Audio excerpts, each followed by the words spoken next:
خود کے ساتھ ساتھ ماں کی عقیدہ و اخلاق کو بھی اپنا مانتا ہے۔ کچھ لوگ اس پر زیادہ توجہ نہیں دیتے، پھر دیکھنے میں آتا ہے کہ جس شخص کو اپنی عقیدہ توحید کی پختگی پر اعتماد و غیرت ہے، وہ اپنی متاع حیات کی رضامندی میں دنیا کی سب سے متاع عزیز سے ہی ہاتھ دھو بیٹھتا ہے۔ توحید و اتباع سنت رسول صلی اللہ علیہ وسلم کی ساری غیرت و حمیت بیوی کی زلفت گرہ گیر میں الجھ کر رہ جاتی ہے، اور پھر پورا خاندان شرک و بدعت کی زنجیروں میں جکڑ اٹھتا ہے۔ اس کے برعکس کچھ صحیح عقیدہ اور مسلک حق کے حامل لوگ مال و دولت اور شہرت کی ہوس میں اپنی محدہ بیٹی کو بھی کسی بدعقیدہ شخص کے یہاں بیاہ دیتے ہیں، جس سے ان کی مسلکی غیرت کا جنازہ تو نکل ہی جاتا ہے، بیٹی درس گاہوں اور مزاروں کی خاک چاٹنے پر مجبور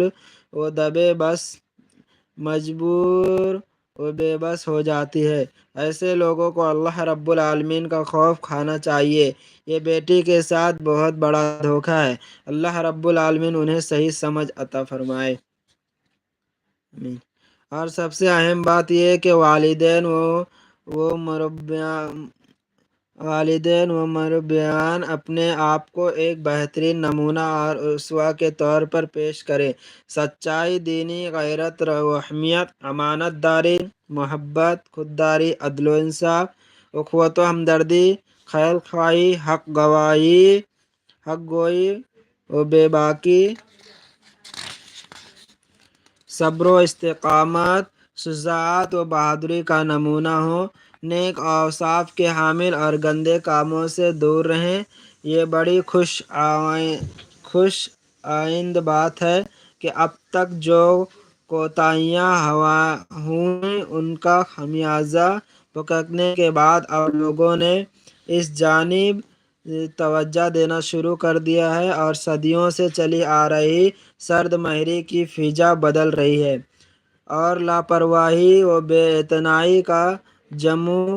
ٹوٹ رہا ہے، جس کی واضح مثال یہ ہے کہ بچوں کی تربیت کے موضوع پر کئی کتابیں منظر عام پر آ چکی ہیں، جسے ایک اچھی پیش رفت کہا جا سکتا ہے۔ یہاں چند ایسی کتابوں کے نام ذکر کیے جا رہے ہیں جو بچوں کی دینی تربیت میں بہت مفید ہیں۔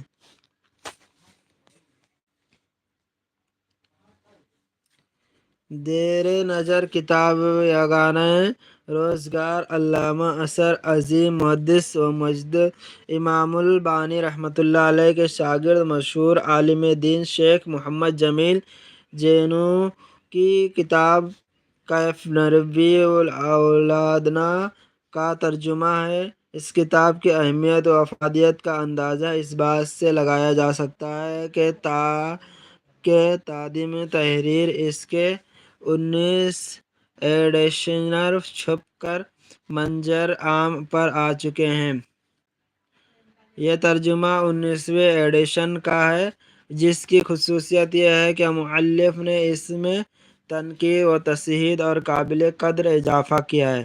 ترجمے میں اس بات کی کوشش کی گئی ہے کہ زبان عام فہم اور سلس ہو، اور کہیں کہیں ضرورت کے تحت وضاحت کی غرض سے قوسین کے درمیان کچھ اضافہ بھی کر دیا گیا ہے۔ اس کتاب کی ترتیب و ترجمہ میں جن احباب نے بھی ہمارا تعاون کیا ہے، ہم ان کے شکر گزار ہیں، بالخصوص ہمارے سب سے ویرانہ و فاضل دوست برادرم شیخ عبدالہادی محمدی مدنی صاحب کے بہت ہی ممنون ہیں کہ ان موصوف نے بڑی عرق ریزی سے پوری کتاب کا مراجعہ